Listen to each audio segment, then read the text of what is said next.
Hi friends, ഇന്നൊരു പാൽപ്പൊട്ടിൻ്റെ റെസിപ്പിയാണ് ഉണ്ടാക്കുന്നത്. അപ്പോൾ ശരി, റൂബീസ് യൂണിക് ടേസ്റ്റിൻ്റെ മറ്റൊരു വീഡിയോയിലോട്ട് എല്ലാവർക്കും സ്വാഗതം. ഞങ്ങളാണ് കേട്ടോ, റൂബിയും ജെയ്ഡനും. എല്ലാവർക്കും സുഖമൊക്കെ ആണെന്ന് വിശ്വസിക്കുന്നു. അപ്പോൾ ശരി, നേരെ നമുക്ക് വീഡിയോയിലോട്ട് പോകാം. പുട്ടുണ്ടാക്കാൻ വേണ്ടി സാധാരണ എടുക്കുന്ന പോലെ തരിതരിപ്പായിട്ടുള്ള റൈസ് പൗഡർ ഞാൻ 2 കപ്പ് എടുത്ത് വെച്ചിട്ടുണ്ട്. അതുകൂടാതെ ഒരു 2 കപ്പ് നമ്മുടെ ചൂട് പാൽ, ഇളം ചൂട് പാലും എടുത്ത് വെച്ചിട്ടുണ്ട്. കൂടാതെ പുട്ടുണ്ടാക്കാൻ വേണ്ടി ഒരു ക്യാരറ്റ് ഗ്രേറ്റ് ചെയ്ത് വെച്ചിട്ടുണ്ട്. കുറച്ച് തേങ്ങ ചിരണ്ടി വെച്ചിട്ടുണ്ട്. അപ്പം പുട്ടുണ്ടാക്കാൻ വേണ്ടി നമ്മൾ സാധാരണ വെള്ളത്തിലാണ് പുട്ട് കുഴയ്ക്കുന്നത്. ഇത് നമുക്ക് നമ്മുടെ പാലിൻ്റെ അകത്താണ് കുഴയ്ക്കേണ്ടത്.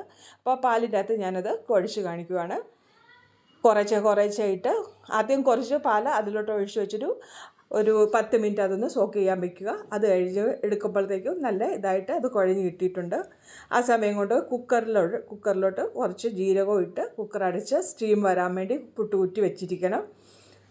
കുഴച്ചിട്ടിരിക്കുന്ന നമ്മുടെ പുട്ടിൻ്റെ പുട്ടുപൊടിയിലോട്ട് നമ്മൾ ഗ്രേറ്റ് ചെയ്ത് വെച്ചിരിക്കുന്ന ക്യാരറ്റും അതിൻ്റെ പകുതി ക്യാരറ്റും പകുതി തേങ്ങയും കൂടെ ഇട്ട് നല്ലതുപോലെ മിക്സ് ചെയ്തെടുക്കുക.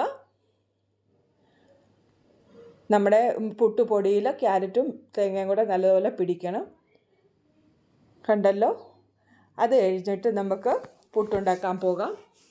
നല്ല ടേസ്റ്റി ആയിട്ടുള്ളൊരു പുട്ടാണ്. ഇതിന് കറിയുടെ ഒന്നും ആവശ്യമില്ല. പഴമാണെങ്കിലും നല്ലതായിട്ടുണ്ട്. അപ്പം നമ്മളിവിടെ കുക്കറിൽ വെച്ചിരുന്ന പുട്ടുകുറ്റി കൂടി അതിൻ്റെ നോവിൽ കൂടി ആവി വന്നു തുടങ്ങി. ഇപ്പം നമുക്ക് പൊടി നിറയ്ക്കാം. ആദ്യം കുറച്ച് തേങ്ങ ഇട്ട് കൊടുത്തിട്ട് അതിൻ്റെ മുകളിലേക്ക് നമുക്ക് പൊടി വാരി നിറച്ച് കൊടുക്കണം. കുത്തി വെച്ച് നിറയ്ക്കല്. കുറച്ച് ഒരു സ്പൂണും കൂടെ ഇട്ടിട്ട് നല്ലതുപോലെ നിറച്ച് കൊടുക്കുക. പകുതിയിൽ വരുമ്പോഴത്തേക്ക് നമുക്കതിലോട്ട് ക്യാരറ്റ് ഗ്രേറ്റ് ചെയ്ത് വെച്ചിരിക്കുന്നത് നിറച്ച് കൊടുക്കണം. നല്ല ടേസ്റ്റി ആയിട്ടുള്ളൊരു പുട്ടാണിത്. എല്ലാവരും ട്രൈ ചെയ്യണം.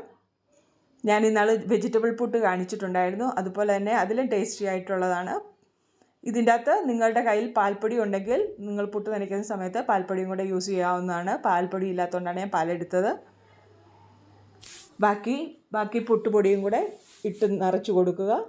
മേളിൽ കുറച്ചുകൂടി തേങ്ങ നമുക്ക് വെച്ച് കൊടുക്കണം. തേങ്ങ ഇട്ട് നല്ലതുപോലെ അത് ഫില്ല് ചെയ്ത് പുട്ട് വേവിക്കാൻ വയ്ക്കാം. എൻ്റെ കയ്യിലിരിക്കുന്ന കുക്കറിൽ വെച്ച് വേവിക്കുന്ന പുട്ടുകുറ്റിയാണ്. അപ്പോൾ കുക്കറിൻ്റെ നോവിൽ കൂടെ നല്ലതുപോലെ ആവിയിൽ വെളി വരണം. ഇത് വന്നിട്ടുണ്ട്. ഞാൻ അതിലോട്ട് കുക്കറിൻ്റെ നോവിലോട്ട് അത് നമ്മുടെ പുട്ടുകുറ്റി പ്ലേസ് ചെയ്യുകയാണ് ചെയ്യുന്നത്. ഒരു 10 മിനിറ്റ് കഴിയുമ്പോൾ മേളിൽ കൂടെ നല്ലതുപോലെ ആവി വന്നു തുടങ്ങി. അത് കഴിയുമ്പോഴത്തേക്കും നല്ലതുപോലെ ഒരു 2-3 മിനിറ്റും കൂടെ വെച്ചിട്ട് ഫുൾ ഫ്ലെയിമിൽ വെച്ചിട്ട് നമുക്ക് പുട്ട് അടുപ്പിൽ നിന്ന് എടുക്കാവുന്നതാണ്. നമ്മുടെ നല്ല ഹെൽത്തിയും ടേസ്റ്റിയുമായിട്ടുള്ള പാൽപുട്ട് ഇവിടെ റെഡി ആയിട്ടുണ്ട്. ക്യാരറ്റും കൂടെ ഇട്ടിട്ടുള്ളതാണ്. നിങ്ങളും ട്രൈ ചെയ്യുക. അപ്പോൾ ശരി, മറ്റൊരു വീഡിയോയിൽ കാണുന്നവരെ bye. Like, subscribe, comment. By.